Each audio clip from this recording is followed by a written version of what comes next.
আজ আপনাদের এমন একটি সত্য সফলতার গল্প শোনাবো যার পেছনের কষ্টের গল্পটা হয়তো আপনার কল্পনাকেও হার মানাবে। একজন 4 বার অলিম্পিক জয়ী রেসার সো ওয়াউই, তার জীবনের গল্প এটি। আপনার আমার কথা অথবা কণ্ঠ নাই ভালো লাগতে পারে, কিন্তু জীবনকে পরিবর্তন করার জন্য হলেও এই মুভিটি অথবা গল্পটি একবার হলেও দেখা উচিত।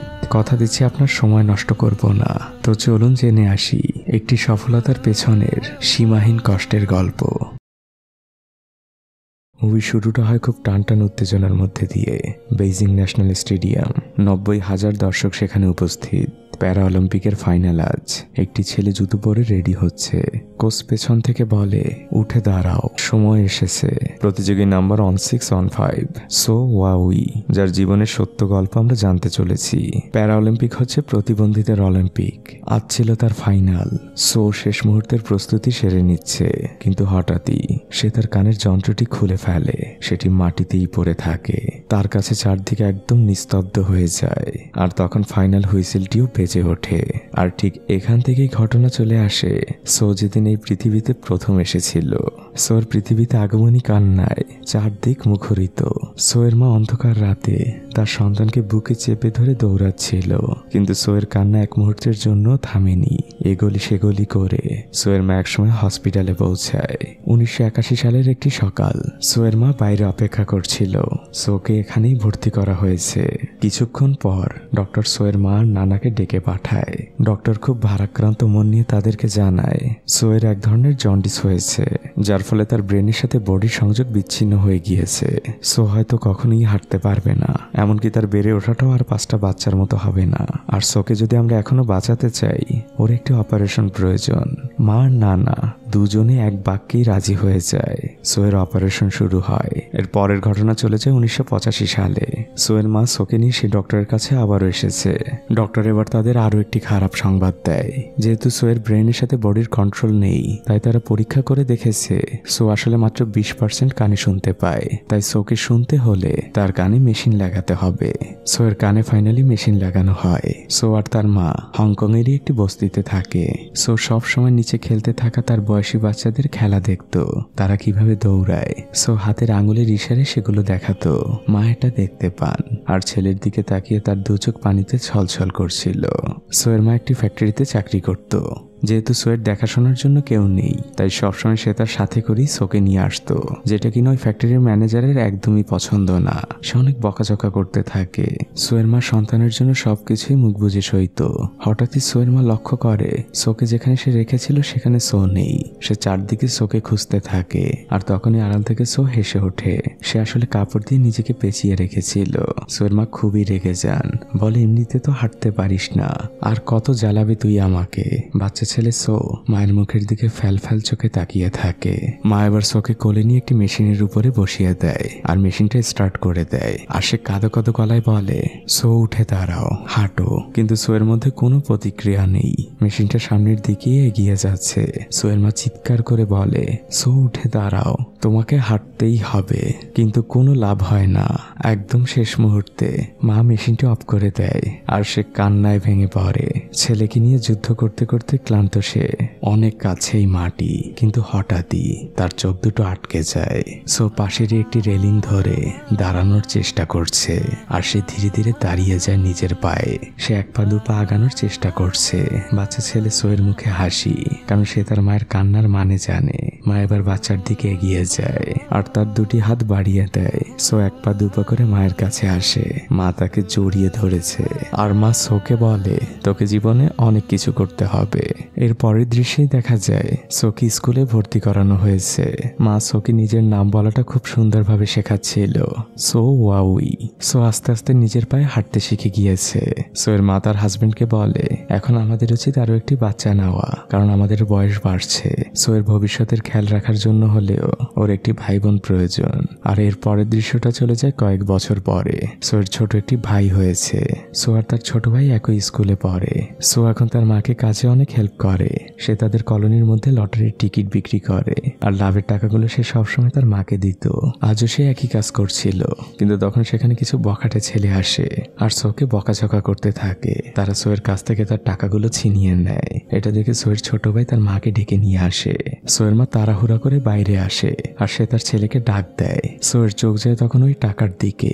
সো ওই টাকাটি একটি টান দিয়ে দেয় এক ভোদৌড়। সোয়ের মা যেন নিজের চোখকে বিশ্বাস করতে পারছে না। তার ছেলে তো ভালোভাবে হাঁটতেই পারে না। সেই সো এখন শুধুমাত্র দৌড়াচ্ছে না, বরং অন্য স্বাভাবিক বাচ্চারা এখন তার পিছে ছুটে পারছে না। তারা কোনোভাবেই সোকে ধরতে পারে না। মা চিৎকার করে সোকে বলতে থাকে, আরো জোরে দৌড়া।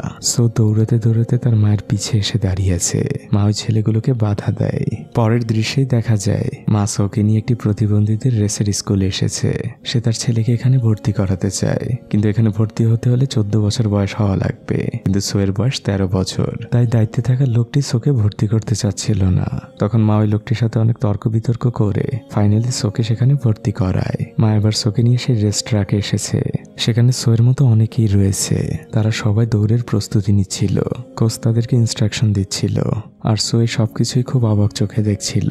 সবাই দৌড়ের জন্য প্রস্তুতি নিয়েছে আর সবাই একসাথে দৌড় দেয়। সো তাকিয়ে আছে। মা ঘুরে সোকে কিছু একটা বলতে যাচ্ছিল, আর তখনই সো ওই ছেলেগুলোর পিছু পিছু দৌড়াতে থাকে। মায়ের চোখে পানি। এদিকে সো প্রাণপণে ছুটে চলেছে। অনেক পেছন থেকে এসে সে একে একে সবাইকে পেছনে ফেলছে, আর একসময় সে দ্বিতীয় হয়। রেস শেষ হয়ে গেলেও সোয়ের ছুটে চলা এখনো থামেনি। সে দৌড়েই যাচ্ছে। মা তাকে চিৎকার করে বলে, সো আর দৌড়াতে হবে না, এখন থামো, রেস শেষ হয়ে গিয়েছে। আর সোয়ের এই বিষয়গুলো নজর কাড়ে কোচ ফং এর। সে সবকিছুই এতক্ষণ দেখছিল। সে এবার সোয়ের মায়ের কাছে আসে আর নিজের পরিচয় দেয়। কোচ ফং এখন থেকে সোকে ট্রেন করাবে। এ কথা শুনে সোয়ের মা অনেক খুশি হয়ে যায়। বাসায় ফিরে সোয়ের মা সোকে বুঝিয়ে বলে, তোমাকে কাল থেকে দৌড়াতে হবে, নিজেকে প্রস্তুত করতে হবে। সো খুশি হয়ে বলে, দৌড়াতে আমার ভালোই লাগে, এটা তো তেমন কোনো কঠিন কাজ না। ওই দিন রাত থেকে শুরু হয় সোয়ের ট্রেনিং। সো দৌড়াতে দৌড়াতে হাঁপিয়ে গিয়েছে, কিন্তু কোচ তাকে বলে, তোমাকে এখনো 7 বার রাউন্ড দিতে হবে। কিন্তু সোয়ের পা আর আগাচ্ছে না। সোয়ের মা তখন দৌড়ে সোয়ের কাছে যায় আর তাকে পানি খেতে দেয়। কোচ এটা দেখে কিছুটা রেগে যায়। সে যে সোয়ের মাকে বলে, আপনি যদি এমন করতে থাকেন তাহলে সোর কাছ থেকে ভালো কিছু আশা করা যাবে না, আর আপনি এখানে কখনোই ঢুকবেন না, এমনকি ট্রেনিং এর মাঝে আপনি আসবেনও না। যদি এটা মানতে পারেন তাহলে সোকে রেখে যান। সো একটি জায়গায় পানি খাচ্ছিল। সেখানে একটি মেয়ে দাঁড়িয়েছিল। মেয়েটি সোকে বলে, কোচ ফংকে সিরিয়াস নেওয়ার দরকার নেই, সে একটু পাগল টাইপের, তুমি শুধু তার কথায় তাল মিলিয়ে যাবে, কিন্তু যা বলবে তা করবে না। সো বলে, আপনিও কি কোচ ফং এর স্টুডেন্ট? মেয়েটি বলে, না, আমি ওর ছোট বোন। আর কোচ ফং এরই ছোট বোনের নাম হচ্ছে গিল। সো দূরে একটি ছেলেকে দৌড়াতে দেখতে পায়। সে খুবই সিরিয়াস। সো গিলের কাছে ওই ছেলেটির বিষয় জিজ্ঞেস করে। গিল একই কথা বলে, সে অলিম্পিক জিততে চায়, তাই সেই রেস নিয়ে অনেক সিরিয়াস। ধীরে ধীরে সোয়ের সাথে গিলের খুব ভালো একটা বন্ধুত্ব হয়ে যায়। কিছুক্ষণের মধ্যে কোচ ফং সেখানে আসে আর একে একে সবার ট্রেনিং বুঝিয়ে দেয়। কোচ এবার সোকে বলে 10টা রাউন্ড দিতে। সোয়ের তো চোখ কপালে উঠে যায়। তখন তার চোখ যায় গিলের দিকে। তার গিলের কথাগুলো মনে পড়ে। সে কোচের সাথে তাল মিলায়। সো রাউন্ড দিতে যায় ঠিকই, কিন্তু সে সেখানে চোরামি করছিল। সো ধীরে ধীরে হাঁটছিল। এটা দেখে কোচ তাকে ঝাড়ি দেয় আর তাকে জোরে দৌড়াতে বলে। কিছুক্ষণের মধ্যে স্টেডিয়ামের বিদ্যুৎ চলে যায়। যে অন্ধকারে এসে কোচকে বলে, আমার 10 রাউন্ড দেওয়া শেষ। কোচ তাকে বলে, আমি যেটা দেখিনি সেটা হবে না, তুমি মাথায় লাইট লাগিয়ে আবার দৌড়াও। আর এভাবেই চলতে থাকে সোয়ের প্র্যাকটিস। সো ওখানেরই একজন বন্ধুর সাথে বাড়ি ফিরছিল। সেই বন্ধু সোকে বলে, তোমাকে নিয়ে কোচের অনেক স্বপ্ন, অলিম্পিক জেতার স্বপ্ন। গত বছর কোচ সহ আমরা 4 জন অংশগ্রহণ করেছিলাম, কিন্তু আমাদের কিছু ভুলের কারণে আমরা অলিম্পিকে কোনো পুরস্কার পাইনি। আর কোচ এবছর থেকে আর অংশগ্রহণ করতে পারবে না। সে নিজের জায়গায় তোমাকে দেখছে। অলিম্পিকের ওই রেসটা মূলত 4 জন মিলে দৌড়াতে হয়, আর শেষে যে থাকে তাকে মূলত মেইন লড়াইটা লড়তে হয়। পরদিন কোচ লক্ষ্য করে সোয়ের আসলে ব্যালেন্স ঠিক নেই, যেটা কিনা অনেক ভয়ের কারণ। সে সোজা দৌড়াতে পারলেও আঁকাবাঁকা ট্র্যাকে সে দৌড়াতে পারবে না। কোচ ফং একটি মিটিং ডাকে। সেখানে সে একটি প্রস্তাব করে। সেটা শুনে সেই ছেলেটি যে সব থেকে ভালো দৌড়ায় সে খুবই রেগে যায়। ছেলেটি অনেক রেগে আছে। সে চিৎকার করে বলছে, আমি এত কষ্ট করেছি আর ফাইনাল দৌড়টা ও দৌড়াবে, এটা অসম্ভব, আমি এই রেসের মধ্যে নেই। ছেলেটি রাগ করে সেখান থেকে চলে যায়। সো অনেক ভয় পাচ্ছিল। কোচ অনেক হতাশ হয়ে পড়েন। আর এরপর থেকে শুরু হয় সোয়ের ব্যালেন্স ট্রেনিং। সেই ট্রেনিং ঘরে এবং বাইরে সব জায়গায় চলতে থাকে। ওই দিন রাতের বেলা মায়ের ঘুম ভেঙে যায় সোয়ের কান্নায়। সে সোকে জিজ্ঞেস করে যে কি হয়েছে। সো বলে, মা আমি পারছি না, মা সোয়ের মধ্যে আত্মবিশ্বাস জোগায়। পরদিন থেকে মা সোকে নিয়ে নিজেই বের হয় ট্রেন লাইনের পাশে দৌড়ানোর জন্য। সে নিজের মতো করেই ছেলেকে সাহায্য করছিল। ভালো ভালো খাবার থেকে শুরু করে উঁচু উঁচু সিঁড়ি পাওয়া সকল কাজেই মা সোয়ের সাথে অক্লান্ত পরিশ্রম করে যাচ্ছিলেন। আর যার ফলাফল সো ধীরে ধীরে ব্যালেন্স করতে শিখে গিয়েছে। সে এখন ট্রেনের সাথে সমান তালে দৌড়ায়। সো এখন নিজেকে আগের থেকে অনেক ইমপ্রুভ করেছে। তাই কোচ তার আরো একটি পরীক্ষা নিতে চায়। সো দৌড়াতে শুরু করে। সো ফিনিশ লাইন শেষ করে। তারপর সে দৌড়ে কোচের কাছে আসে। কিন্তু যখন সে তার টাইমটা দেখে, সে দেখে কোনোই লাভ হয়নি। সে কাঙ্ক্ষিত সময়ের মধ্যে পৌঁছাতে পারেনি। সো অনেক হতাশ হয়ে পড়ে। এদিকে আমরা সেই ছেলেটিকে দেখতে পাই যে রাগ করে এখান থেকে বেরিয়ে গিয়েছে। তার পাশে এসে সোয়ের মা দাঁড়ায় আর সে বলে, এটা তো আমার জায়গা, এখান থেকে আমি প্রত্যেকদিন লুকিয়ে আমার ছেলেকে দেখি, তুমি এখানে কি করছো? তোমার তো ভেতরে থাকার কথা। ছেলেটি কিছুই বলে না, সে চুপচাপই থাকে। সোয়ের মা তার ব্যাগ থেকে কিছু খাবার বের করছিল আর ছেলেটিকে বলছিল, তুমি কি জানো যে সো তোমার অনেক বড় ভক্ত? সো সবসময় চায় তোমার মতো করে দৌড়াতে, তোমাকে ও সবসময় ফলো করে। এই কথা শুনে ছেলেটি একদম নিস্তব্ধ হয়ে যায়। যে সোকে এতক্ষণ সে হিংসা করছিল তার প্রতি এক অন্যরকম ভালোবাসা জন্মায়। ওই ছেলেটি তার সকল রাগ ভেঙে আবারও রেস্ট ট্র্যাকে প্রবেশ করে। কোচ সহ সবাই হা করে তাকিয়ে আছে। ছেলেটি এবার রেসের সেই লাঠিটি নিজের হাতে তুলে নেয় আর চিৎকার করে সোকে বলতে থাকে, দৌড়া। সো যেন নিজের চোখকে বিশ্বাস করতে পারছে না। ছেলেটি সোয়ের হাতে লাঠিটি দেয় আর তাকে জোরে দৌড়াতে বলে। সো প্রাণপণে ছুটে চলেছে আর তার পিছু পিছু ওই ছেলেটি বারবার পেছন থেকে বলছে, তোমাকে পারতেই হবে। আর ফাইনালি রেসটা শেষ হয়। ঘড়ির সময় থেমে যায়। কোচ যেন নিজের চোখকে বিশ্বাস করতে পারছেন না। পূর্বের সকল রেকর্ড ভেঙে সো নতুন এক রেকর্ড করেছে। সবাই অনেক খুশি। আড়াল থেকে সোয়ের মাও এক দীর্ঘশ্বাস ফেলে। সাল 1996। সবাই এয়ারপোর্টে যাওয়ার জন্য রেডি। আর কয়েকদিন বাদেই অলিম্পিক। ছোট একটি মিনি বাসে করে সবাইকে এয়ারপোর্টের দিকে নেওয়া হচ্ছিল। সেখানে সোয়ের মাও ছিল, কিন্তু সে তো আর ছেলের সাথে যেতে পারবে না। তাই ছেলেকে সেই এয়ারপোর্টে বিদায় জানাতে এসেছে। আর অনেকটা পথ জার্নি শেষে তারা ফাইনালি অলিম্পিকের ভেন্যুতে পৌঁছে গিয়েছে। সবাইকে হোটেলে নিয়ে যাওয়া হচ্ছিল। সো এই ফাঁকে তার মাকে কল করে। হংকং এ তখন গভীর রাত, সবাই ঘুমিয়ে পড়েছে। সো অনেক কাঁদছিল ওপাশ থেকে। সে তার মাকে বারবার বলছিল, মা আমি তোমাকে ছাড়া এই রেস কিভাবে জিতবো? আমার জীবন যুদ্ধে তো তুমি সবসময় পাশে ছিলে, তোমাকে ছাড়া তো আমি কিছুই জিততে পারিনি। মা ছেলেকে সান্ত্বনা দেয়, বলে বাবা আমি তোর সাথে সবসময় আছি, তুই সবসময় কল্পনা করবি মা গ্যালারিতেই বসা আছে আর তোকে বলছে তোকে জিততেই হবে, তুই শুধু এই কল্পনাটুকু করবি। সো কাছে আর মাথা নেড়ে উত্তর দেয়। এরপরে সো বলে, মা বাবা আর ভাই কোথায়? সো এর মা বলে, ওরা ঘুমাচ্ছে। সো বলে, আমি ওদের ঘুমের আওয়াজ শুনতে চাই। মা অনেক কষ্ট করে ছোট ভাই আর বাবার নাক ডাকার আওয়াজ শোনায় সোকে। সো এর দু চোখ বেয়ে পানি পড়ছে। সে তার পরিবারকে অনেক মিস করছে। আর এখান থেকে দৃশ্য চলে যায় সেই কাঙ্ক্ষিত দিনে। আজ সেই দিন। সোরা আজ মাঠে নামবে। গ্যালারি ভর্তি দর্শক, সবাই অধীর আগ্রহে বসে আছে। মাইকে বারবার প্রতিযোগী দেশের নাম ঘোষণা করা হচ্ছে। এদিকে সোয়ের মা সহ সবাই টিভির সামনে বসে আছে। তারা ঠিকভাবে সিগন্যাল পাচ্ছিল না। অনেক চেষ্টা করে তারা টিভির সিগন্যাল ঠিক করে। সবাই অনেক খুশি আর আগ্রহ নিয়ে টিভির সামনে বসে। এদিকে সোরা মাঠে নেমে গিয়েছে। সো চারদিকে চোখ বুলাচ্ছে। হাততালিতে চারদিক ফেটে পড়েছে। টিম হংকং অর্থাৎ সোদের টিম একদম প্রস্তুত। সকল প্রতিযোগীরা নিজ নিজ জায়গায় দাঁড়িয়ে গিয়েছে। আপনাদের তো আগেই বলেছি এই রেসটা একার রেস না, এখানে চারজন মিলে দৌড়ায়। কিন্তু হঠাৎই টিম হংকং এর চারজনের সেই প্রথম জনের গত বছরের বিভীষিকাময় স্মৃতি মনে পড়ে যায়। তার চোখের সামনে সবকিছু ঝাপসা হয়ে আসছিল। কোচ সহ টিমের বাকিরা এই বিষয়টা বুঝতে পারে। তারা সবাই অনেক আতঙ্কিত। কোচ তখন দৌড়ে আসে। সে চিৎকার করে বলতে থাকে, ফিরে আসো, এটা কল্পনা নয়, এটা বাস্তব, তোমাদের পারতেই হবে। কিন্তু কোচকে ঢুকতে দেওয়া হয় না। আর কিছুক্ষণের মধ্যেই ছেলেটি ফিরে আসে আর সে এবার চিৎকার করে বলে, আমাদের পারতেই হবে। সবার মধ্যে সেই হারিয়ে যাওয়া আত্মবিশ্বাস ফিরে আসে। সবাই চূড়ান্ত সময়ের জন্য প্রস্তুত। আর ফাইনালি রেস শুরু হয়ে যায়। প্রথম ছেলেটা দৌড়াতে থাকে। সে প্রাণপণে ছুটে চলেছে, কিন্তু একদম শেষ মুহূর্তে সে প্রায় পড়েই যাচ্ছিল। কিন্তু কোনো মতেই লাঠিটা সে সামনের প্রতিযোগীকে দিয়ে দেয়। এবার দ্বিতীয় প্রতিযোগী দৌড়াচ্ছে আর ওদিকে অপেক্ষা করছে তৃতীয় জন। সে বারবার ডাকছে যে আরো জোরে দৌড়াও। এরপর সেই ছেলেটা সেই লাঠিটি হাতে নেয়। আর আপনারা তো জানেন এই ছেলেটি খুব ভালো দৌড়ায়, একসময় সবাইকে অতিক্রম করে সে সোয়ের হাতে ওই লাঠিটি পৌঁছে দেয়। আর এবার শুরু হয় সেই শেষ লড়াই। সো প্রাণপণে ছুটে চলতে থাকে। পেছন থেকে সবাই সোয়ের দিকে তাকিয়ে আছে। কোচ সহ সোয়ের মা, সবার হার্টবিট যেন কিছু সময়ের জন্য থেমে গিয়েছে। চারদিকে এক রক্ত শীতল করা নীরবতা। একসময় রেস শেষ হয়ে যায়, কিন্তু না, এখনো ফলাফল জানা যায়নি, কারণ তিনজনই একসাথে ক্রস করেছে। তখন ফলাফলের জন্য বড় স্ক্রিনে সে রিপ্লে দেখানো হয়। আর ফাইনালি সেই কাঙ্ক্ষিত মুহূর্ত, সৌরাজ জিতে গিয়েছে। কোচ যেন নিজের চোখকে বিশ্বাস করতে পারছে না, এটা স্বপ্ন না বাস্তব। এদিকে সোয়ের মা তার চোখের পানি ছেড়ে দিয়েছেন। সো এখনো মাঠের মাঝেই পড়ে আছে। তার বন্ধুরা এসে তাকে টেনে তোলে আর সোকে বলে আমরা জিতে গিয়েছি। সো শুধু আঙ্গুল দিয়ে দেখায় আমরা কি 1 নাম্বার হয়েছি। সবাই বলে হ্যাঁ, আমরা গোল্ড জিতেছি। সো সে কি খুশি। যে ছেলেটাকে ডক্টর বলেছিল কোনোদিন হাঁটতেই পারবে না, সেই ছেলেটাই আজ দেশের জন্য অলিম্পিক জিতলো। এরপর দেখা যায় সোরা দেশে ফিরে এসেছে। সবাই তাদেরকে ফুলের মালা দিয়ে বরণ করে নিচ্ছে। সোয়ের মাও সেখানে ছিল। সো প্রথমে তার মায়ের কাছে যায়। সকল মিডিয়া কর্মীরা সো আর তার মাকে ঘিরে ধরেছে। তারা সোর মাকে কিছু বলার জন্য বলছে।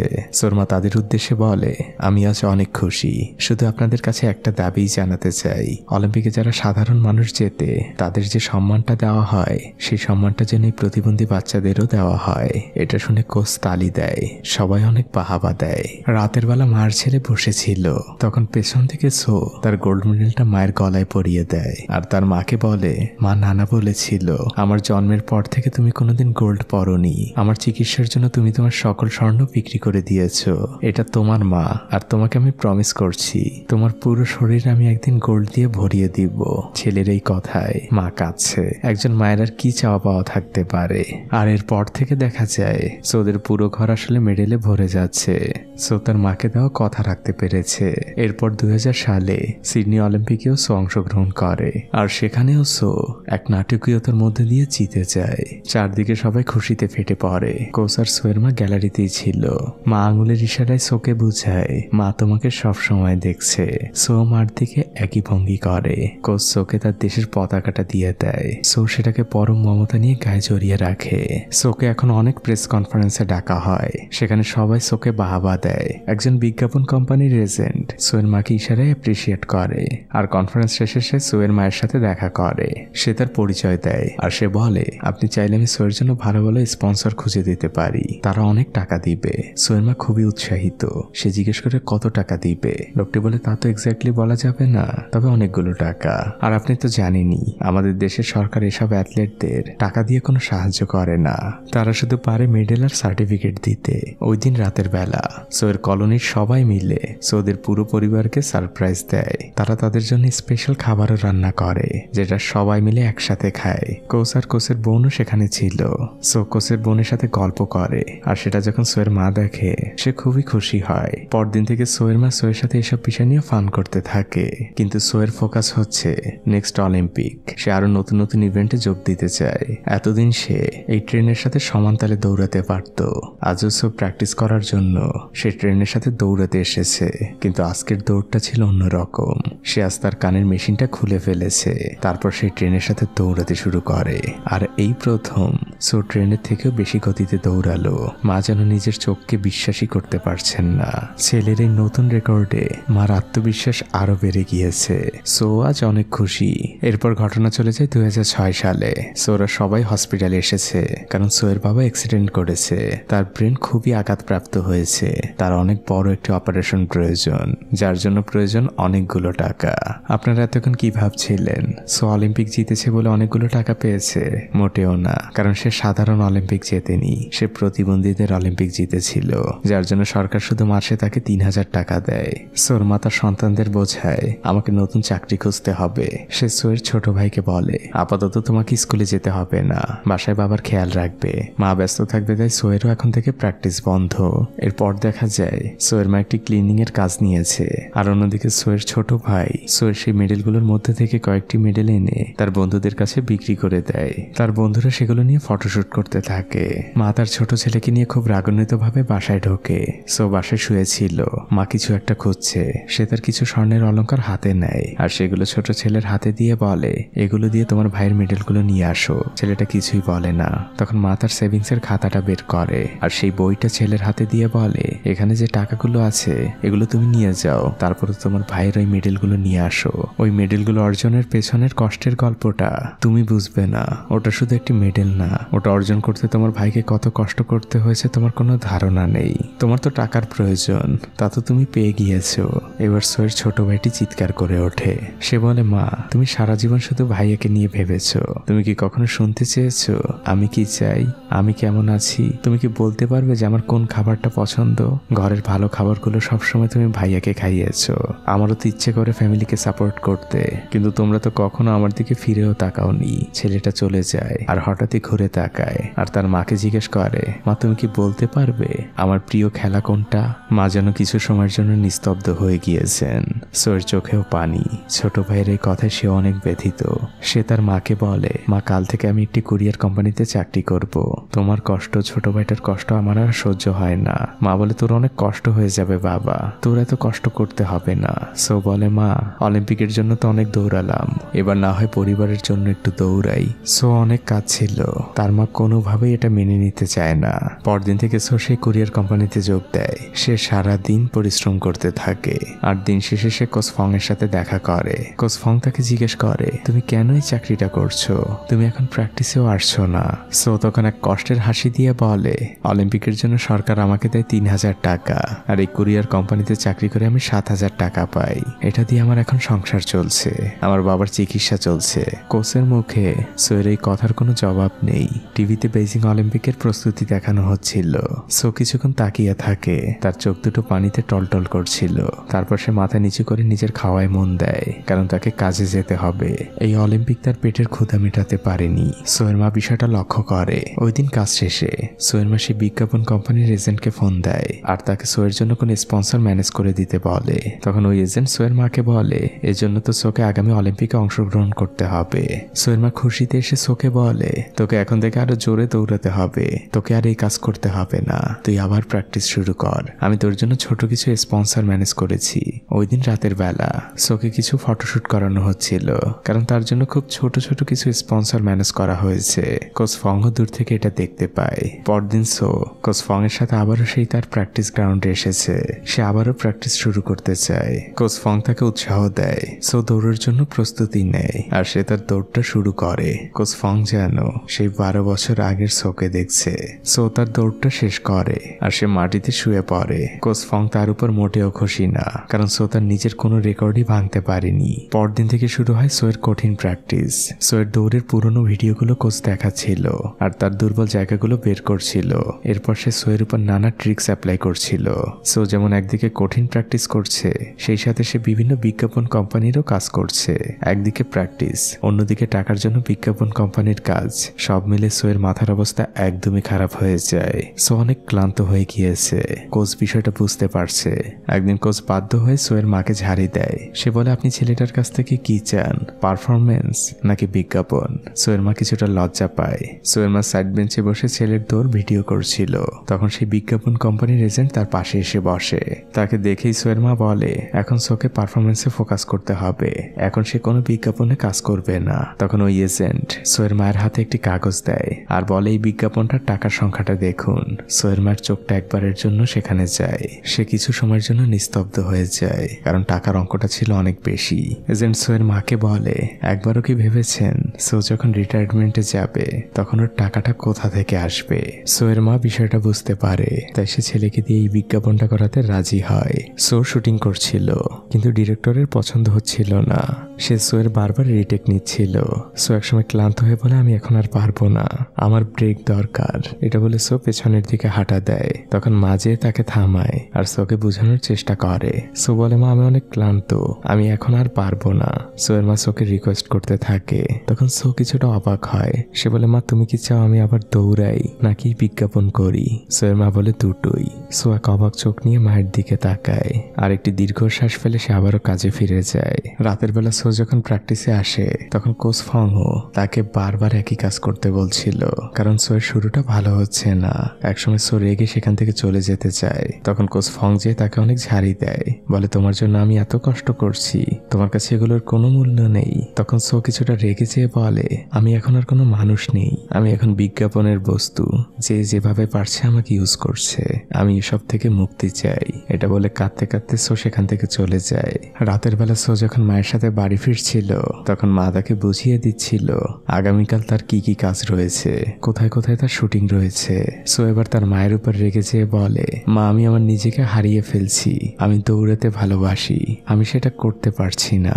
এটা বলে সো সেখান থেকে একাই চলে যায়। পরদিন সোয়ের একটি শুটিং ছিল, সেখানে কাজ চলছিল, কিন্তু সো এখনো আসেনি। মা বারবার ফোনে ট্রাই করেও পাচ্ছে না।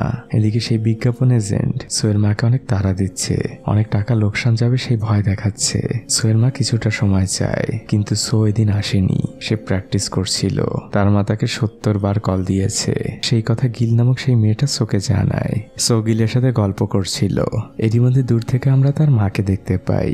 সো তাকে দেখা মাত্রই সেখান থেকে উঠে চলে যেতে চায়। তার মা চিৎকার করে তাকে বাধা দেয়। সোয়ের মা সোয়ের উদ্দেশ্যে বলতে থাকে, তোর জন্য আজ কতগুলো টাকা লস হয়েছে তোর কোনো আইডিয়া আছে? আমরা সারা বছরে এতগুলো টাকা ইনকাম করতে পারি না।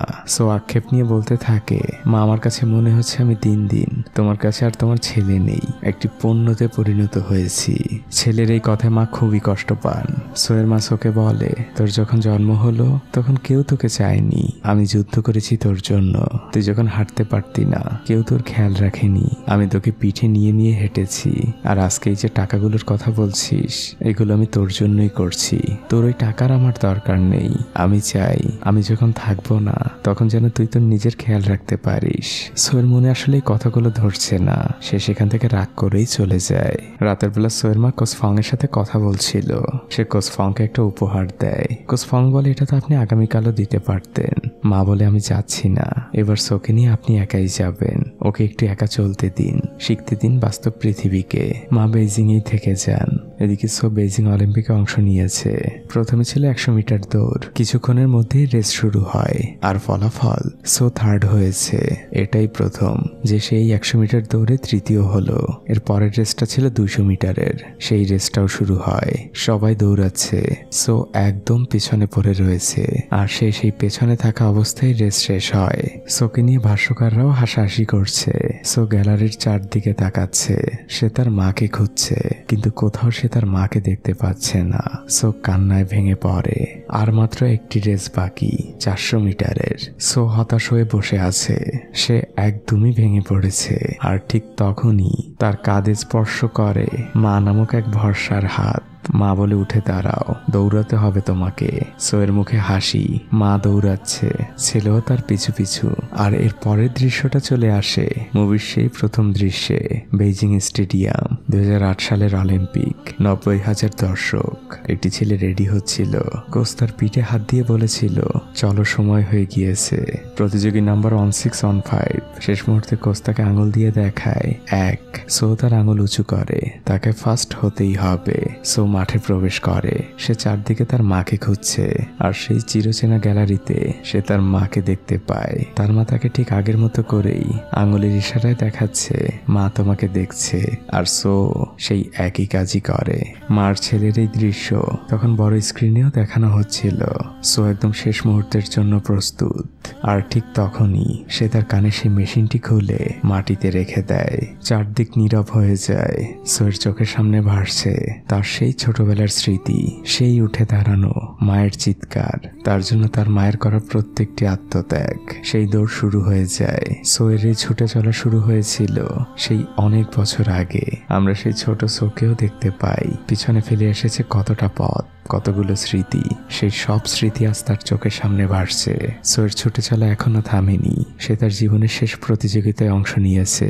কারণ সোয়ের বয়স এখন 30 ঊর্ধ্ব। সে আর কোনোদিন অলিম্পিকে অংশ নিতে পারবে না। সেই ছুটে চলা একসময় শেষ হয়, আবারও সেই 1 নাম্বার হয়েছে। এখানে সেই সত্যিকারের মুহূর্তটাও দেখানো হয়, 2008 সালের সেই মুহূর্ত। সোয়ের মায়ের চোখে পানি, কিন্তু এই পানি সুখের। সোয়ের সকল বন্ধুরা উল্লাস করছে। সো প্রাণ খুলে একটি চিৎকার করে, বলে আমি পেরেছি। সো তার আঙুলটা সগর্বে উঁচু করে আর পৃথিবীকে দেখিয়ে দেয় সে 1 নাম্বার হয়েছে। যে ছেলেটা জন্মের পর থেকে হাঁটতেই পারত না, প্রতিবন্ধী তকমা নিয়ে যে জন্মগ্রহণ করেছে এই পৃথিবীতে, সে 4 বার অলিম্পিক জিতেছে। আর এতক্ষণ যে মুভিটি দেখলেন, এটি কোনো লেখকের লেখা গল্প নয়, এর প্রতিটা মুহূর্ত ছিল সত্য। আমাদের জীবনটাও এই দৌড়ের মতো। জন্মের পর থেকেই আমরা দৌড়াচ্ছি সামনের দিকে, পিছনে যাওয়ার কোনো সুযোগ নেই। তাই হতাশ না হয়ে আমাদের উচিত এই বহমান সময়গুলোকে কাজে লাগানো। সফলতা একদিন আসবে ইনশাআল্লাহ। তো আজ এই পর্যন্তই। ভিডিওটি কেমন লাগলো আমাকে অবশ্যই কমেন্ট করে জানাবেন। আপনাদের জীবনে সফলতা কামনা করে এখানেই শেষ করছি।